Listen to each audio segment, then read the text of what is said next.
Hello friends, welcome back to the mini video guys and my YouTube channel. Today friends we are going to talk about guys, how can we disconnect Wi-Fi network in Infinix phone device. Friends, you want to disconnect guys your phone Wi-Fi network, so how can you disconnect? Today friends we are going to talk about. Friends, you have connected any Wi-Fi network and guys now you want to disconnect this network, so how can you disconnect?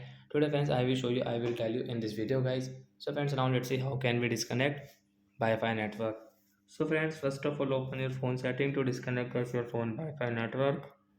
After on phone setting, I scroll it.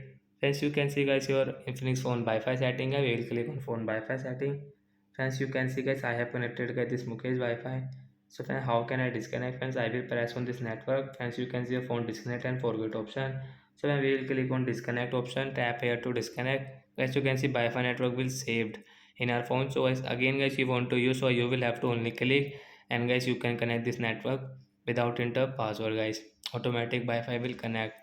So like that guys we can disconnect guys phone Wi-Fi network. So that's it guys, thanks for watching the video, bye guys.